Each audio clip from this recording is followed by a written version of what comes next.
안녕하세요. 자, 이제 곧 12월 FOMC 회의가 열리는데요.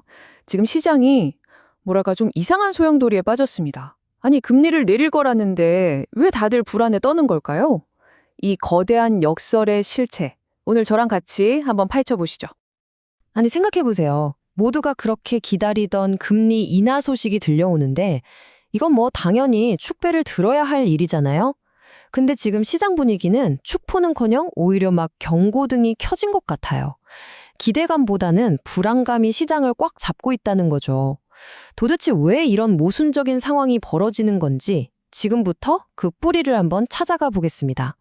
자, 본격적으로 시작하기 전에요. 오늘처럼 이렇게 시장이 복잡해서 도대체 방향을 잡기 힘들다 하시는 분들은 잠시만 주목해 주세요. 종목 분석이 필요하신 분은요. 010-6297-0760 이 번호로 종목명, 매수가, 비중 이렇게 남겨주시면 제가 정말 장대양봉의 기원을 담아서 성의껏 분석해드리겠습니다. 네, 그럼 시장이 왜 이렇게 불안해하는지 그 첫 번째 단서부터 한번 같이 보시죠. 최근에 말이죠, 금융 시스템의 혈액순환에 문제가 생겼다는 아주 구체적인 신호가 딱 포착됐거든요. 자, 지금 보시는 이 그래프 한번 보실까요? 이게 은행끼리 돈을 빌리는 단기 자금 시장의 바로미터라고 할 수 있는 SOFR 금리인데요. 보시면 11월 말 특정일에 4.12%까지 와, 그냥 하늘로 솟구치는 모습이 보이죠. 근데 정말 흥미로운 건 이날이 정부가 대규모 국채를 발행한 날하고 정확히 겹친다는 거예요. 이게 무슨 뜻이겠어요? 결국 국채를 사들여야 하는 딜러들이 급하게 돈을 구하느라 단기 금리가 순간적으로 폭등했다. 바로 이겁니다. 물론 이게 뭐 금융 시스템 전체가 무너지는 그런 위기를 말하는 건 아니에요. 그냥 특정 날짜에 자금 수요가 확 몰리면서 생긴 일시적인 소화 불량 같은 거였죠. 실제로 12월 들어서면서 금방 안정을 되찾았고요. 하지만 이 사건이 우리한테 던지는 경고는 아주 중요합니다.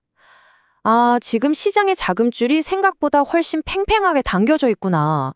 작은 충격에도 이렇게 크게 흔들릴 수 있구나 하는 걸 보여준 거죠. 자, 이제 무대를 연준 내부로 한번 옮겨가 보죠. 지금 연준 정말 곤란한 상황에 처해 있습니다. 왜냐하면 역사에 남을 만한 진짜 중요한 결정을 내려야 하는데 말 그대로 눈앞이 보이지 않는 짙은 안개 속에 갇혀버렸거든요. 이게 다 43일간의 정부 셧다운 때문인데요. 지금 연준은요, 비행기 조종석에 앉았는데 계기판이 다 꺼진 채로 비행하는 거랑 똑같아요. 가장 중요한 10월 고용보고서는 아예 취소돼서 사라져버렸고 11월 보고서는 회의가 다 끝나야 나와요. 설상가상으로 물가 데이터마저 조사가 부실해서 믿을 수가 없는 상황입니다. 이거야말로 진짜 깜깜이 비행이죠. 자, 여러분이라면 이런 상황에서 어떤 결정을 내리시겠어요? 공식 데이터는 하나도 없는데 민간에서 나오는 데이터들은 계속 경고 신호를 보내고 있단 말이죠. 노동시장이 연준 생각보다 훨씬 빠르게 식고 있다고요. 제 생각에는요. 연준도 이런 비공식적인 경고음을 절대 무시할 순 없을 겁니다. 실제로 ADP 민간 고용 지표를 보면 오히려 32,000개가 줄었고 기업들 감원 계획도 폭증했거든요. 그러니까 이 경고음에만 의지해서 결정을 내려야 하는 정말 엄청난 압박감에 시달리고 있는 거죠. 이렇게 한치 앞도 안 보이는 안개 속에서 연준 내부는 지금 두 개의 목소리로 쫙 갈라져 있습니다. 그래서 아마도 아주 절묘하면서도 역설적인 해법을 내놓을 것 같아요. 그게 바로 매파적 인하라는 카드입니다. 지금 연준 회의실 안에서는요, 두 세력이 정말 팽팽하게 맞서고 있다고 상상하시면 돼요. 이 슬라이드 왼쪽에 있는 비둘기파는 경기가 이렇게 쉬고 있는데 어서 금리를 내려야 합니다. 이렇게 주장하고요. 반면에 오른쪽에 있는 매파는 섣불리 내렸다가 겨우 잡은 인플레이션 불씨가 다시 확 살아나면 어쩔 거냐 면서 강력하게 반대하고 있는 거죠. 자, 여러분의 생각은 어떠세요? 당장 경기를 살리기 위해서 금리를 내리는 쪽이 맞을까요? 아니면 인플레이션이라는 그 무서운 괴물을 확실하게 잡기 위해서 좀 더 기다리는 게 맞을까요? 와, 이거 정말 어려운 문제죠. 제 생각엔 말이죠. 연준은 이 양쪽을 모두 달래기 위한 묘수를 쓸 겁니다. 그게 바로 아까 말씀드린 매파적 인하라는 카드예요. 이게 뭐냐면 마치 아이한테 사탕을 하나 딱 주면서 하지만 이게 마지막이야. 더는 없어. 라고 단호하게 말하는 거랑 똑같아요. 일단 이번에 금리를 0.25%포인트 내려서 경기 둔화에 대한 우려를 살짝 달래주고요. 동시에 점도표를 통해서 앞으로 추가 인하는 꿈도 꾸지 마라는 아주 강력한 메시지를 시장에 던지는 거죠. 하지만 이런 절묘한 해법이 나왔다고 해서 시장의 불안이 모두 사라질까요? 절대 그렇지 않습니다. 지금부터가 진짜 중요한 이야기인데요. 시장이 정말로 두려워하는 건 훨씬 더 깊고 구조적인 이유 때문입니다. 여기서 중립금리라는 아주 중요한 개념이 등장합니다. 이걸 경제의 적정 체온 같은 거라고 생각하시면 쉬워요. 너무 뜨겁지도 또 너무 차갑지도 않은 이상적인 금리 수준인 거죠. 그런데 최근에 AI 투자 붐이나 이런저런 이유로 이 적정 체온 자체가 3.7%까지 확 올라갔다는 분석이 나오고 있어요. 이게 왜 무서운 이야기냐면요. 그동안 연준은 우리가 금리를 꽤 높게 유지하고 있으니 경제가 쉽겠지라고 생각했는데 알고 보니 경제 체질 자체가 바뀌어서 이 정도로는 긴축 효과가 생각보다 훨씬 약하다는 뜻이 되기 때문이에요. 바로 이 지점에서 오늘 이야기의 핵심 역설이 빵 하고 터져 나옵니다.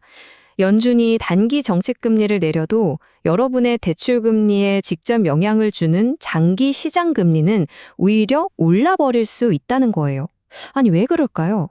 시장은 당장 눈앞이 아니라 훨씬 더 먼 미래를 보기 때문이죠. 특히 다음 연준 의장은 누가 될까? 같은 이런 정치적인 불확실성이 미래에는 금리가 더 높아지겠구나 하는 베팅을 하게 만들고 이게 결국 장기 금리를 위로 쭉 밀어 올리는 겁니다.